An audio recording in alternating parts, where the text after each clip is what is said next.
membincangkan sebuah buku yang saya kira isi kandungannya sangat sesuai untuk dibaca oleh segenap lapisan pembaca, tidak kira saudara merupakan golongan yang profesional, suri rumah, pelajar. Buku yang saya maksudkan adalah buku yang berada di tangan saya, Membina Karisma. Penulisnya Ahmad Naim Jaafar dan diterbitkan oleh PTS Publication. Dan jika saudara lihat dari segi saiznya, barangkali ia agak mewah. Dan walau bagaimanapun selepas kita mengikuti isi kandungannya, saya kira ia sangat menarik, sesuai untuk dibaca dan ringan untuk sebagai value added ataupun nilai tambah kepada dalam usaha untuk kita membina credibility dan juga jati diri kita. Dan untuk tujuan itu saudara, kita bersama dengan penulis buku ini, saudara Ahmad Naim Jaafar sendiri, yang mana beliau lebih selesa untuk memperkenalkan diri sebagai penulis walaupun profesionnya adalah merupakan seorang peguam, saudara Ahmad Naim. Dan juga seperti mana biasa saudara, mualim tamu kita Dr. Mizan, Profesor Madya Dr. Mizan Hitam, Koordinator Institut Pengajian Siswa Zah UiTM. Jadi selamat datang kepada kedua-dua tetamu. Terima kasih. Seperti mana biasa Doktor, kita mula dengan penulis dulu barangkali. Silakan. Saya sangat tertarik, saya kira sebab seperti yang saya perkenalkan tadi, saudara Naim ini sendiri merupakan dari segi profesionnya Doktor, adalah seorang lawyer yang masih lagi muda sebenarnya, dan sudah pun menulis buku, di mana buku ini saudara akan dilancarkan besok di MPH Mid Valley Mega Mall. Jadi sangat bertepatan sekali untuk kita bincangkan pada hari ini. Saya ingin bermula dengan saudara Naim ini.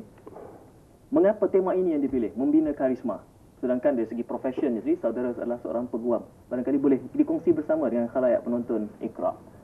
Pada umumnya, saya melihat konteks aplikasi karisma ini secara menyeluruh yang meliputi semua profesion, tidak semestinya profesion peguam maupun dalam politik, dalam pendidikan, NGO dan lain-lain lagi. Jadi saya fikir konteks buku ini begitu luas dan mampu digunakan oleh segenap lapisan masyarakat, tak kira belia, pemimpin-pemimpin masyarakat.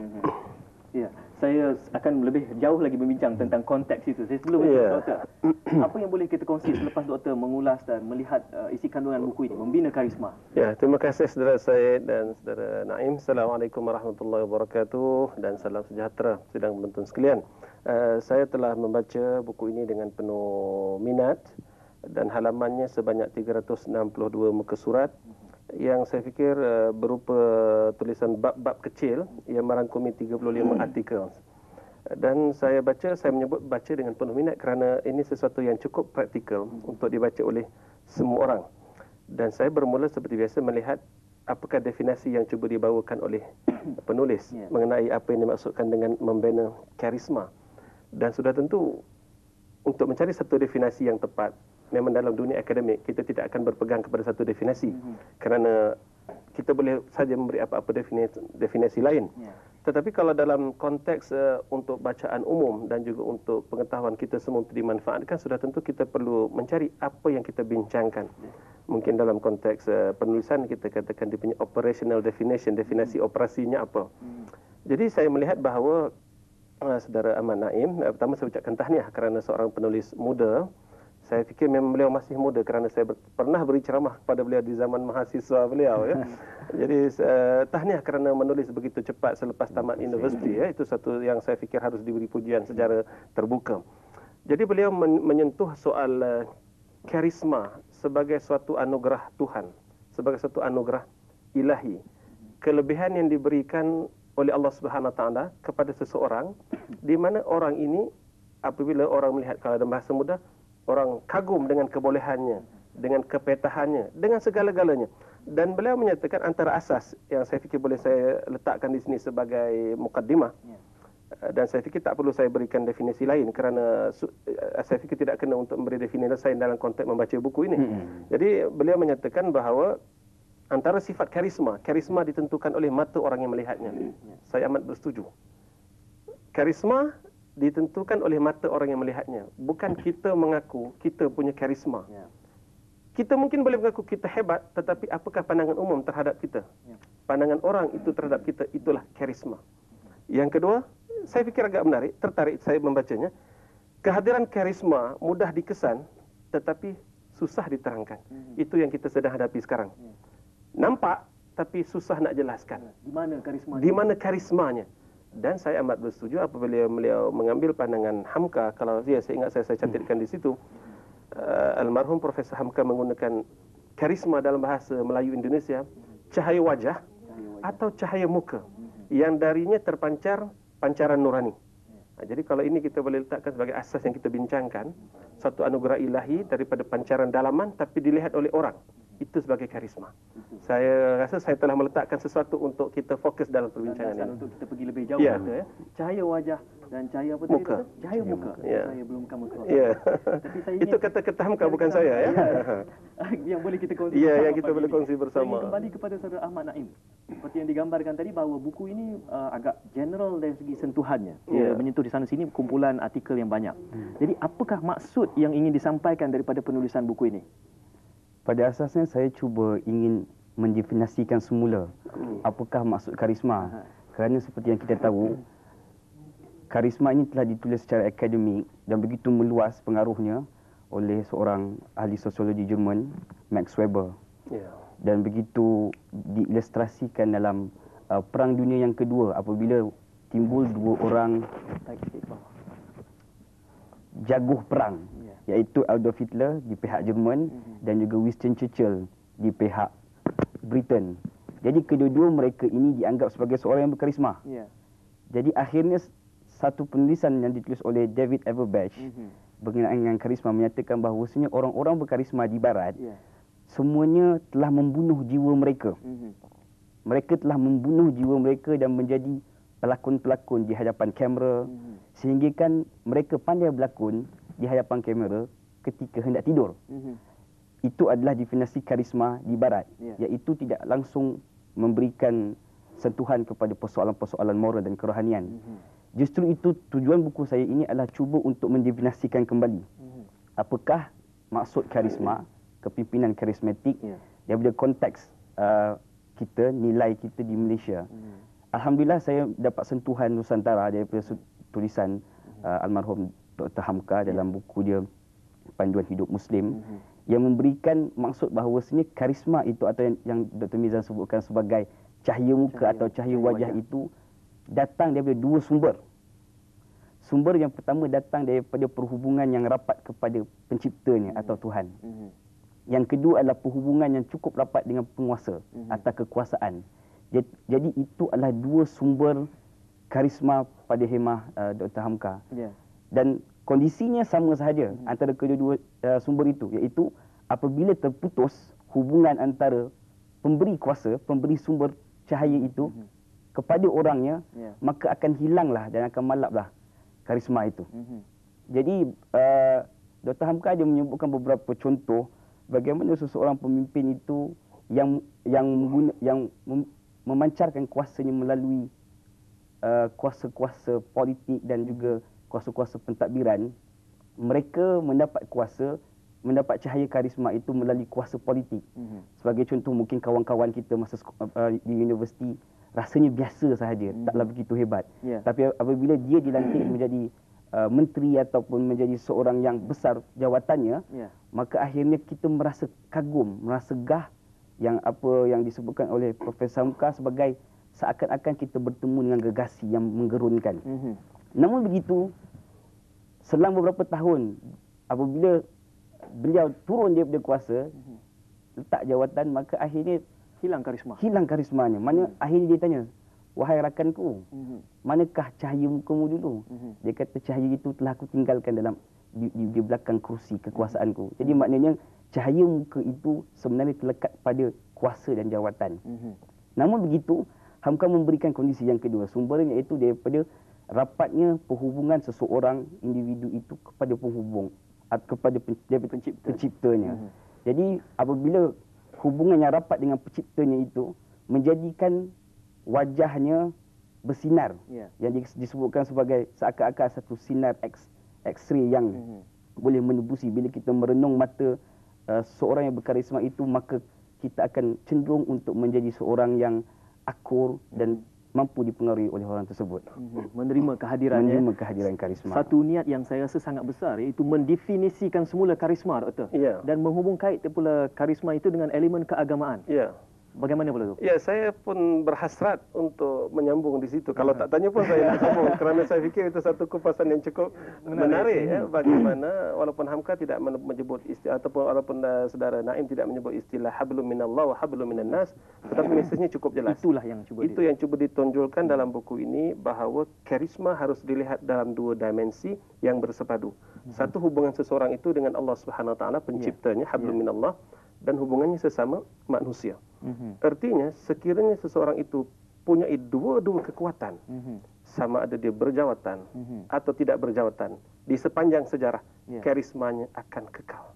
Saya fikir ini sesuatu yang kita harus beri perhatian, dan seperti disebut oleh saudara Ahmad Naim ya, kalau dalam konteks yang Hamka jelaskan tadi, beliau memberikan satu gambaran kebanyakannya berlaku sedemikian. Karisma hanya kekal untuk tempoh sekian dan sekian. Tetapi kalau dalam konteks seseorang yang menjadi role model, mereka akan terus menjadi contoh teladan di sepanjang zaman, sehingga selepas meninggal pun dikenang lagi. Sebab itu beliau juga menyebut bahawa pepatah Melayu, harimau mati meninggalkan belang, manusia mati meninggalkan nama. Saya fikir di situ tersirat maksud karisma, seorang yang berkualiti, di mana sampai dia telah tiada pun di dunia ini, masih dikenal segala jasa dan pengorbanannya. Itu di peringkat, kalau dilihat di peringkat yang lebih tinggi ya. Tetapi saya juga tertarik dalam buku ini apabila saudara Naim menyebut bahawa karisma bukan hanya dalam konteks politik, bukan hanya dalam konteks organisasi, tetapi sudah tentu karisma bermula dengan dalam diri. Dan yang paling rendah kalau kita lihat dari segi hierarki, kita lihat kepada kedudukan sebagai contoh. Kita melihat seorang realiti di kampung.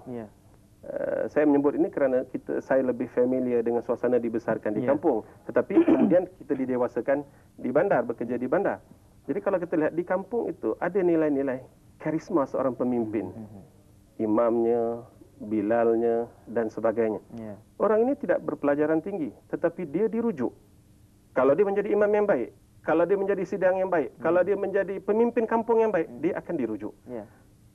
Tetapi tidak semestinya seseorang itu dirujuk walaupun dia berjawatan, tetapi kalau karismanya tidak ada, orang tidak memberi penghormatan kepadanya, itu tidak memberi apa-apa maksud.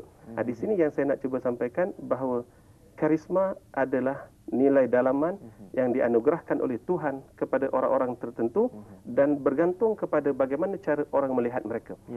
Dan amat penting saya ingin rumuskan bahawa ia adalah satu gabungan yang begitu mantap antara hubungan hablum minallah wa hablum minan nas. Jadi kalau ini kita dapat gabungkan, di peringkat mana sekalipun kita bicara soal karisma ini, dia akan terpakai.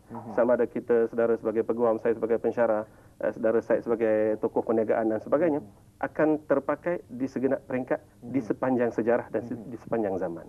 Pada peringkat ini saya rasa kita bersetuju bahawa proses pendefinisian semula karisma ini dikaitkan dengan kekuatan dalaman.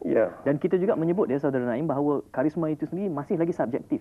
Kerana ada setengah individu yang kita menganggap berkarisma dan ada yang tidak.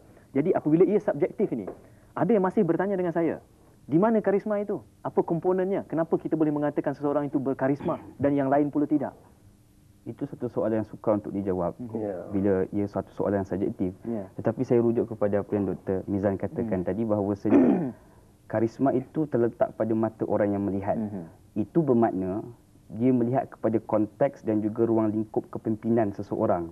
Sebagai contoh, seorang imam di satu kawasan kampung, beliau dianggap sebagai berkarisma kerana beliau dilihat oleh orang-orang kampung, iaitu konteks dan ruang lingkup kepimpinannya sebagai berkarisma. Jika seorang pemimpin organisasi keusahawanan atau korporat, juga boleh dilihat sebagai seorang yang berkarisma, mengikut ruang lingkup kepimpinannya. Sama juga dengan kepimpinan NGO, politik dan lain-lain lagi.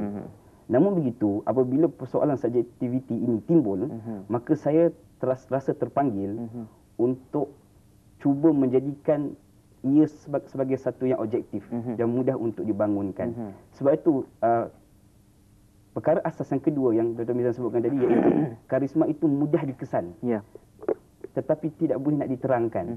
Jadi tugas saya di sini adalah cuba untuk menguraikan satu-satu apakah faktor-faktor utama yang menjadikan seseorang itu dilihat berkarisma. Jadi akhirnya saya telah cuba mencipta satu model membina karisma yang memecahkan kepada 5 komponen asas pembinaan karisma mengikut kemahiran-kemahiran tertentu. Saya cuba menganalogikan karisma itu seperti ais batu campur, ABC. Okey, bila mana kita merasa sedap, kalaulah kita setuju bahawa ABC itu sedap. Tak tahulah, mungkin Dr. Miza tak suka ABC sebab dia sejuk. Saya kata sedap. Saya suka. Jadi maknanya kita merasa sedap ABC. Ya, ABC ni memang sedap. Tapi kita tidak tahu mana sumber sedapnya. Yang mana satu yang sedap? Sebab dia dah bercampur. Okey. Jadi itulah analogi bahawasanya seseorang yang berkarisma itu kita lihat. Kita kagumi, kita rasa hormat, tetapi kita tak tahu mana datangnya sumber karisma itu. Maka tugas saya adalah untuk mengeluarkan satu-satu daripada ais batu kacang tu. Jagungnya, susunya, laicinya kalau ada, ataupun kacangnya. Jadi akhirnya kita mampu mengurai satu-satu apakah sebenarnya faktor-faktor ataupun komponen-komponen membina karisma. Maka lahirlah model yang saya pecahkan kepada 5 bahagian komponen utama, iaitu membina karisma di dalam diri. Ini adalah perkara yang paling penting. Kedua, membina karisma dalam perhubungan. Ketiga, membina karisma dalam kepimpinan. Keempat, membina karisma dalam pengurusan. Dan yang terakhir sekali, membina karisma dalam penampilan. Saya sengaja menyusun dengan sebab-sebab yang tertentu. Pertama, yang seperti Dr. Miza kata, bahawasanya karisma perlu datang dari dalam.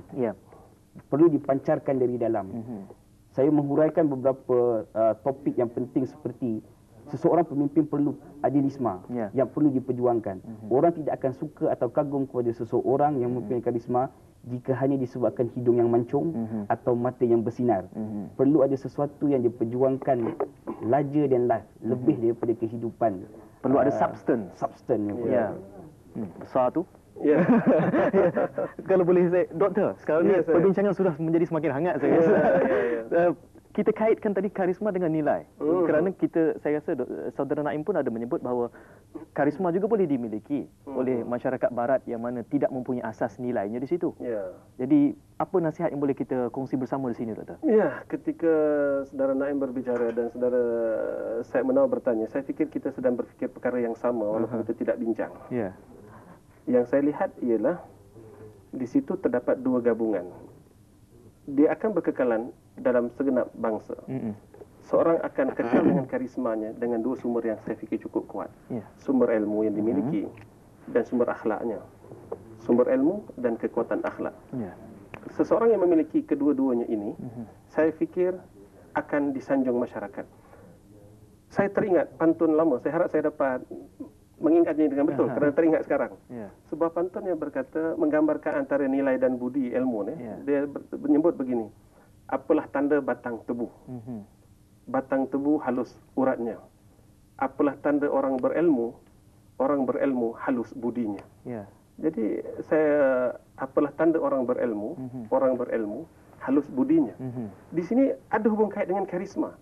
Seorang yang berilmu harus disertai dengan ketinggian akal budi dan dia akan kekal.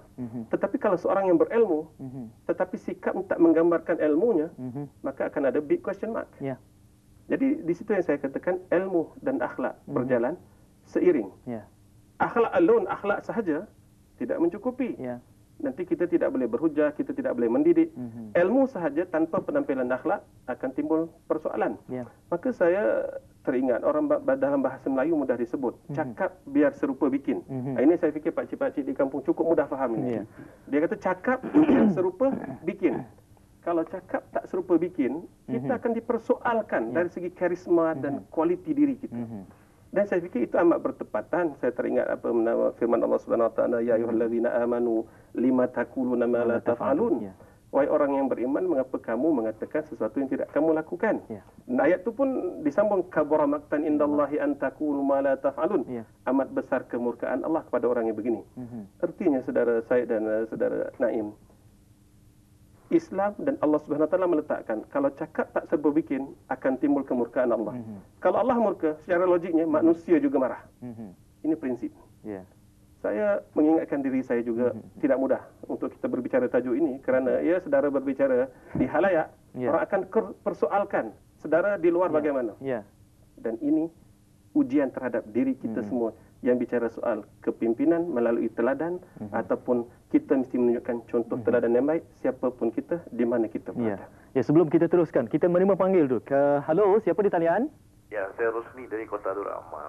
Cik Rosli ya? Ya, saya. Ya, silakan Cik Rosli. Ada apa yang boleh kita kongsi bersama pagi ini? Iya, terima kasih. Ha. Apa yang saya dengar daripada pengarang tadi ya? Ya, saya Cik Naim. Jadi, Krisma ni lebih kurang dengan jati diri. Jati diri. Aha. Sebab apa yang Tuan sudah keluarkan tadi. Jadi, Ya. Tuan contohkan dengan satu orang tu dia habis tugas, Ya. jadi mananya Krismanya tertinggal di belakang kursi. Ya. Jadi berarti hilang jati dirinya. Aha. Karisma hanya saya sewaktu faham bertugas begitu. saja. Ya? Karisma hanya sewaktu bertugas saja. Karismanya itu hanya sewaktu dia bertugas saja. Ya. Nah. Daripada tugas saja. Jadi begini, kalau macam 2 hari lepas jati diri dia. Ya. Jati diri ditujukan kepada menyebut ada satu nama kayu jati. Kata. Ya. Kayu keras katanya. Padahal kayu jati itu lembut, boleh jadi pemburu para tukang perabot. Ya. Kalau dapat diukir oleh orang yang pengukir yang betul. Jati diri. Jati diri. Ya. Kayu itu lembut, boleh dikilatkan dia dengan bernih atau sheleng. Ya.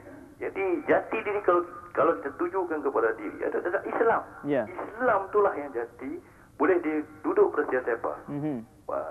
Kalau duduk diukir oleh pengukir yang betul lah. Ya. Kalau diukir yang bengkok lah. Jadi Ya. Islam pun hancur lah. Ya. Jadi yang sebenarnya jati kepadanya somat tu kita ambil. Allah somat tu. Somat tu padu. Padu ni tidak boleh hancur bila-bila. Somat. Jadi padunya ada kepada pemimpin. Maaf saya cakap, ini bukan politik ya. Ya. Yang saya suruh padanya pada Nek Aziz Haji Adi. Walaupun dia habis tugas sekalipun, dia tetap ada somat, dia tetap ada. Karisma dia tetap kekal. Sebab mereka tidak boleh dicucuk dengan wang ringgit. Tidak boleh dicucuk dengan harta dan pangkat. Inilah, saya suka sekali lah tuan buku Krisma ini. Dengan tajuknya Jati Diri tadi. Cik Rosli sudah baca buku ni? Terima kasih tuan. Cik Rosli sudah baca buku ni? Ya? Cik Rosli sudah baca buku ni? Ya belum. Belum. Sebenarnya. Boleh dapatkan di toko buku. Ya, insyaAllah. Okey, terima kasih Cik Rosli. Ya, terima kasih. Analogi yang menarik. Kita terima satu lagi panggilan. Halo. Halo. Halo. Assalamualaikum. Waalaikumsalam warahmatullahi. Siapa di sana? Ini Umi Khadijah daripada Puchong, Selangor. Puchong ya. Silakan Puan Umi barangkali. Ya. Ya Puan Umi, Okey. silakan. Saya pun ada tertarik juga dengan buku ini kan, Ya. Karisma ni. Memang dia ada konteks dengan ketuhanan dan kemanusiaan lah sebenarnya. Ya. Kalau kita nak tengok bagaimana nilai kita seorang itu, kita tengok daripada karisma dia, adakah dia ini memang betul-betul ikhlas, habli minallah dan habli minannas. Ya. Kerana ini adalah satu wawasan daripada Allah sendiri. Allahu Samad, sebab kata penanya tadi dah. Allah itu padu. Ya. Kerana ada perpaduan dalam diri dia, iman. Ya. Jadi di situlah dia menunjukkan karisma dia sesama manusia, akhlak yang baik. Ya. Iaitu falsafah, akal dan budi dan juga akhlak tasawuf. Tasawuf ini satu karisma yang baik. Ya. Iaitu nafsu apa ni katakan mahmudah. Ya. Ini contohnya ialah daripada Rasulullah sendiri, karisma ini. Ya. Jadi sebagaimana kita tengok kalau orang yang ada karisma memang dia tidak hilang. Walaupun dia tu meninggal dunia tapi tetap nama dia Harum nama. disanjung oleh orang, dihargai oleh sesama manusia. Ya. Jadi apa kata ahli pena Ya. tentang apa ni pendapat saya ini? Ya. Betul atau tidak? Ya, terima kasih. Assalamualaikum. Waalaikumsalam warahmatullahi. Terima kasih Puan Umi. Saya kira saya beri ruang pada saudara Naim dulu. Cik Rosli dan juga Puan Umi. Cik Rosli memberikan analogi kayu jati. Keras mana pun kayu itu boleh dibentuk kalau pengukirnya itu mempunyai komponen ataupun substan yang diperlukan. Terima kasih kepada pemanggil, kedua pemanggil. Saya rasa seperti yang saya sebutkan tadi, saya merujuk kepada kekuatan idealisme dan juga moral pemimpin. Kerana pemimpin dikagumi kerana seperti yang Dr. Encik Rosli katakan tadi, seperti kayu jati. Maknanya kekuatan memperjuangkan idealisme, apa yang difikirkan betul dan perlu diubah itu kukuh dan tidak boleh nak diubah-ubah oleh orang lain, wang ringgit dan sebagainya. Dalam bab memperjuangkan idealisme, saya merujuk kepada bagaimana pemimpin-pemimpin berkarisma dianggap berkarisma kerana mereka memperjuangkan perubahan sosial. Mereka mempunyai wawasan yang mereka sanggup berhabis tenaga wang ringgit untuk mencapai kesemua itu. Justru itu idealisme yang sebenar adalah untuk memberikan yang terbaik kepada masyarakat supaya menjadi perubah kepada masyarakat, menjadi penyambung sirah Nabi, seruan Nabi. Maknanya dengan justru itulah yang dimaksudkan sebagai idealisme perjuangan yang sebenar, sehingga kan jasadnya telah dimamah bumi sekalipun namanya tetap masih kedengaran. Jadi barangkali Dr. Mizan, Ya. Lantunan daripada pandangan Cik Rosli dan juga Puan Umi. Ya, saya pada dasarnya tidak ada apa-apa perbezaan pendapat terhadap pandangan-pandangan pribadi mereka, dan cuma jangan dikatakan jati diri berasal daripada perkataan pokok jati. Saya fikir Itu tak betul. itu tidak begitu tepat. Cuma kalau sekadar kiasan boleh saja. Ya. Kerana Cik Rosli nampaknya dia berbahasa dalam rentak Indonesia. Saya tak pasti dia Malaysian ataupun Indonesian. Ya. Tapi maknanya jangan sama jati diri yang kita maksudkan ini. Saya boleh setuju kalau dikatakan karisma merupakan salah satu elemen penting dalam jati diri kita, ataupun kualiti diri kita, ataupun imej diri kita. Dan saya fikir bila kita bicara jati diri, kalau secara umumnya ada 3 faktor yang kita harus lihat. Yang ini sebagai respon pandangan balas saya kepada pandangan Cik Rosli dan Umi Khadijah. Ya. Bila kita bicara jati diri, siapa kita? Faktor pertama yang akan dilihat ialah agama. Faktor kedua, bahasa. Faktor ketiga, budaya. Pegangan agama, pertuturan bahasa, dan amalan budaya. Ketiga-tiga ini diacukan dalam satu acuan yang kita pegang sebagai saudara Naim menyebut idealisme, sebagai cita-cita murni kita. Dan kalau itu kita pegang, membentuk satu kepribadian akhlak yang mulia, dan itu menjadi jati dirinya. Bukan hanya milik orang-orang tertentu, bukan hanya milik tokoh-tokoh tertentu, ia adalah milik semua yang berusaha ke arah tersebut. Saya fikir tidak kena kalau untuk mengatakan ini hanya milik orang-orang tertentu sahaja. Tetapi ia adalah milik semua dengan syarat semua orang mematuhi syarat dan peraturannya. Dan kedua, Puan Umi antara pemanggil yang agak konsisten. Ya. Beliau meminati tajuk tasawuf, saya rasa, kerana dulu ketika bincang tajuk Bertanya juga soalan yang lebih kurang sama, maknanya beliau konsisten dengan soalan yang lebih kurang sama. Ya. Akhlak yang baik merupakan jati diri, merupakan paksi kepada jati diri. Dan sudah tentu akhlak merangkumkan hablum minallah wa hablum minan nas.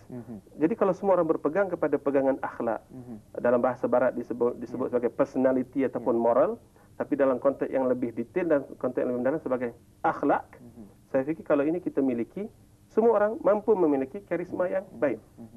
Cuma saya tidak nafikan seperti yang disebut dalam buku ini, boleh diperolehi. Bukan sesuatu nilai yang dilahirkan sahaja. Memang ada setengah orang memang dilahirkan dengan bakat dan keturunannya memang demikian. Tetapi itu bukan bermaksud ini hanya milik mereka. Ini sesuatu kalau dalam sosiologi disebut antara achieve status and ascribe status. Sesuatu yang kita boleh perolehi ataupun sesuatu yang kita telah diturunkan dalam baka dan keturunan. Jadi kalau kita punya kedua-duanya, itu lebih mudah untuk dibentuk. Tetapi kalau kita daripada latar belakang yang tidak begitu berkarisma, tetapi boleh diusahakan dengan proses pendidikan. Justru di sinilah datangnya keadilan ilahi. Ini bukan hanya milik orang-orang tertentu, tetapi adalah milik semua yang kita harus usahakan bersama. Banyak lagi yang ingin saya tanya selepas ini, Doktor. Tapi saudara, kita sedang membincangkan buku Membina Karisma, tulisan saudara Ahmad Naim Jaafar, terbitan PTS Publication. Seperti yang Dr. Mizan sebutkan tadi, bahawa karisma ini juga, dan isi kandungan buku ini mengatakan bahawa karisma ini boleh dibina. Tetapi hasil dari pembinaan ini, saudara Naim, apa kesannya untuk tujuan apa? Ia boleh menjadi satu tujuan yang negatif ataupun positif. Jadi juga dibincangkan dalam buku ini, saya lihat ada topik-topik tentang kesan karisma. Jadi barangkali boleh kita kupas lebih lanjut lagi. Ia banyak bergantung kepada bagaimana kita mendefinisikan karisma. Saya memberi 2 pilihan kepada pembaca untuk mendefinisikan karisma daripada kacamata barat, seperti yang saya sebutkan tadi, dan juga kacamata Islam. Yang saya merujuk kepada penulisan-penulisan Abu Yahamka. Jadi apabila seseorang berfikir bahawa saya membina karisma daripada konteks pemikiran barat, itu betul dan sesuai, maka akan timbul banyak kesan-kesan yang negatif pembinaan karisma. Perlu diingat karisma ini bersifat neutral. Ia boleh menjadi suatu yang negatif dan juga boleh menjadi suatu yang positif. Banyak pengkaji-pengkaji dalam pengurusan organisasi dan kepimpinan organisasi memberikan definisi bahawasanya yang dipanggil sebagai unethical charismatic leaders dan juga ethical charismatic leaders. Jadi justru itu apabila seseorang memilih untuk menggunakan definisi barat, maka tidak akan timbul elemen-elemen mempertahankan perjuangan dan juga isu-isu moral. Bill Clinton juga dilihat sebagai berkarisma walaupun selepas keluar daripada White House. Sehingga kan apabila ada skandal ketika dahulu dengan Monica Lewinsky, apabila dibuat survey di Amerika menyatakan bahawasanya Bill Clinton masih lagi layak dan sesuai untuk duduk di Rumah Putih, sehingga kan senang tidak jadi untuk menyingkirkan beliau. Jadi itu pandangan karisma dari sudut barat. Bila mana timbul skandal-skandal yang bersifat yang memalukan secara peribadi, mereka tidak melihat itu sebagai satu yang menjatuhkan kredibiliti dan juga karisma. Namun begitu, dalam konteks kita, sosio budaya kita yang begitu rencam, saya tidak fikir definisi karisma barat itu sesuai dipakai.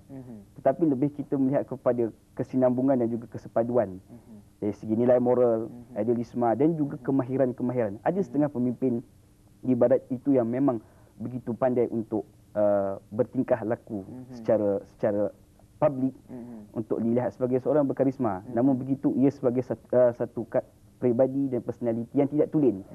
Maka ia berhadapan dengan masalah jika aplikasi yang sama cuba digunakan di Malaysia dalam sosial budaya yang begitu unik seperti di Malaysia.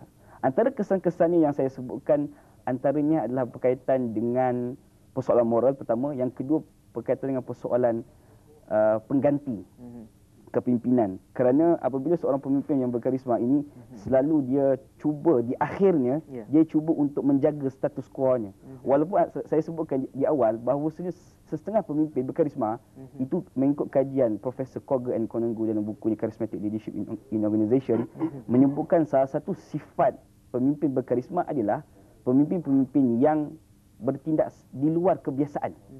Kalau kebiasaannya pemimpin biasa akan buat A, B dan C, pemimpin yang berkarisma akan membuat B, Q dan Z. Begitu. Ya, jadi dia menggunakan pendekatan yang unconventional. Tetapi di akhirnya nanti dia akan kembali menjadi seorang yang menjadi konvensional dan mempertahankan status quo. Itu salah satu masalah yang akan timbul, kesan-kesan negatif kepada pemimpin-pemimpin yang berkarisma. Dan mungkin ada beberapa lagi yang saya terangkan. Yang boleh kita panjangkan lagi, Doktor. Kita kembali kepada persoalan nilai. Ya. Persoalan nilai ini yang menjadi satu yang amat penting sama ada dalam dunia timur ataupun dunia barat. Tetapi nilai universal, nilai murni, nilai yang sepatutnya merentasi benua, merentasi semua agama dan budaya.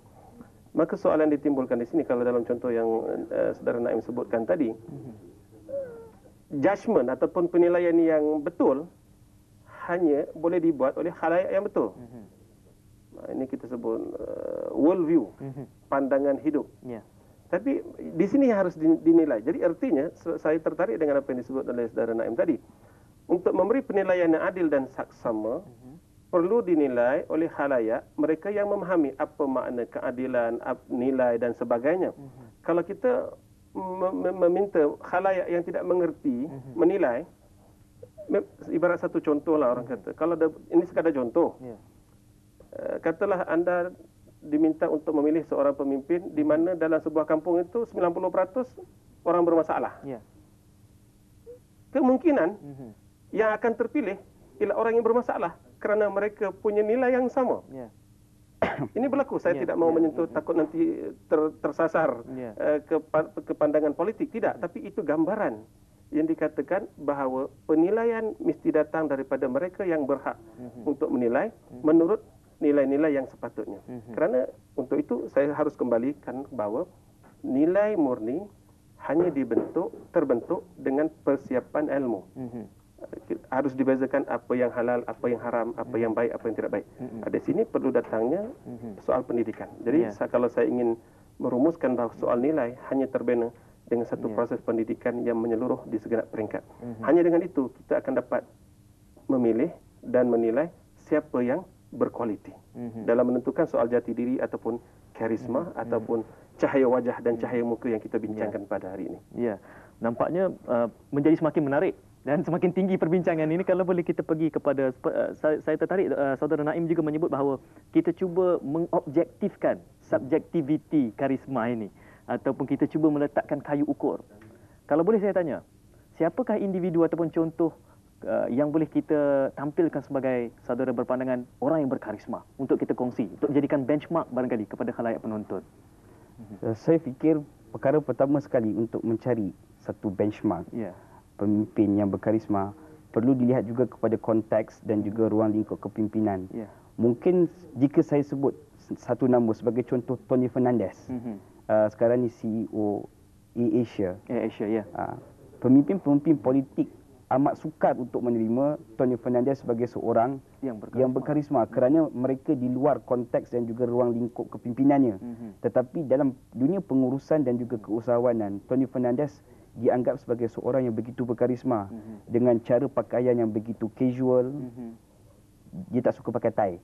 Dan beliau juga sekarang baru dilantik sebagai diberikan anugerah sebagai CEO of the Year Malaysia. Beliau itu dilihat sebagai seorang yang berkarisma sebab punya wawasan dan juga strategi yang begitu mantap sehingga kan mampu menaikkan AirAsia daripada hutang yang banyak sekarang ini telah cuba menguasai sektor budget fly di Asia Tenggara. Itu mungkin dilihat dari konteks kepimpinan keusahawanan dan korporat. Dalam konteks kepimpinan politik, ada beberapa nama yang boleh saya sebutkan yang jelas diakui oleh dunia sebagai berkarisma. Saya ambil contoh, Mahatma Gandhi. Dilihat secara kasar, payah untuk kita menerima hakikat Mahatma Gandhi itu sebagai berkarisma.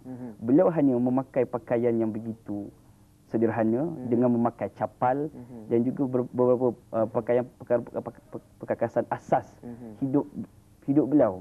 Tetapi bagaimana Mahatma Gandhi mampu untuk menjadi seorang yang berkarisma. Sama juga seperti tokoh-tokoh lain seperti Martin Luther King sebagai seorang pejuang golongan kulit hitam di Amerika dengan ucapan-ucapan yang begitu memberangsangkan. Kita masih ingat lagi dengan ucapan I have a dream that one day dalam bentuk yang bersajak dan berpuisi. Itu juga dianggap berkarisma. Dalam konteks kepimpinan politik di Malaysia, saya fikir bekas Perdana Menteri kita Tun Dr. Mahathir Mohamad juga dianggap sebagai berkarisma yang membawa unsur-unsur wawasan, keterampilan dan juga ketajaman pemikiran sebagai seorang Perdana Menteri. Ya, saudara, nampaknya perbincangan kita semakin tinggi, semakin hebat, semakin dalam, semakin jauh. Banyak yang boleh kita bicarakan tentang membina karisma dan ini dia bukunya dan boleh dikongsi bersama. Banyak lagi yang boleh kita bincangkan dan banyak juga yang telah kita bicarakan sebentar tadi. Namun begitu, ini saja yang dapat kita bersama dan untuk itu